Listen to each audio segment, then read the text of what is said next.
包哥，今日煮咩食菜啊？今日我哋煮呢期最紅嘅薑葱炒爆炒牛胸油。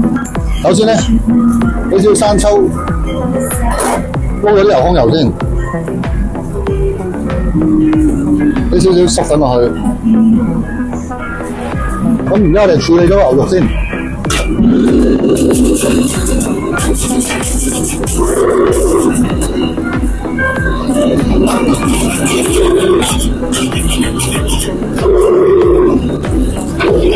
我哋呢啲牛肉咧一早醃過咗啊，咁啊比較厚少少嘅至得，所以就唔可以拉太快。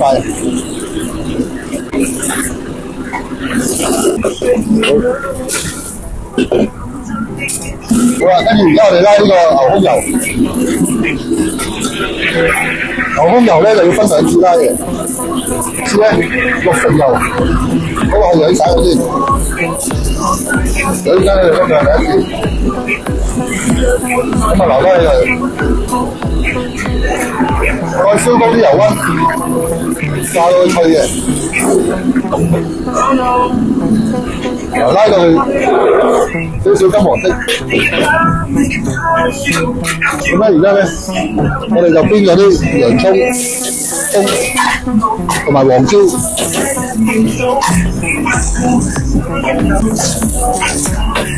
啲油落去，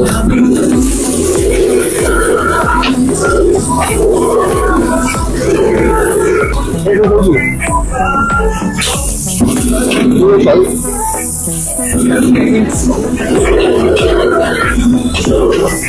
但又唔可以煸到快熟喎，煸到8成熟嗰陣時候仲要炒嘅。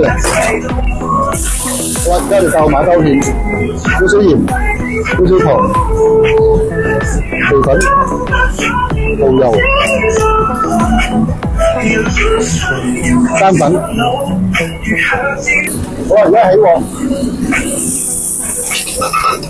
輕爆香啲料油先，跟住咧將啲洋葱啊嗰啲放落去，再擺埋啲油啊，黃蜂油同埋牛肉埋添，個芡啱啱好包住，咁啊 OK 啦，俾少少老抽落去。少少生抽、辣椒、麻油，跟住攤開佢，兩邊扯一扯佢，好 OK。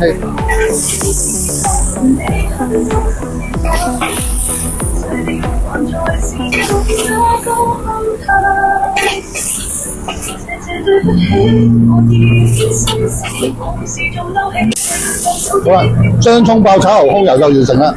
咁今期最興咧就係呢個小菜啦。首先咧，我哋要注意嘅就係啲油，拉牛胸油嘅時候咧，一定要分兩次。第一次就6成油落，第二次就慢油落，拉到佢脆嘅。同埋一定要夠乾身。仲有嗰啲葱咧，同埋洋葱啲咧，唔可以煸太熟嘅，煸到8成左右，再炒埋落去咧，就啱啱好噶啦。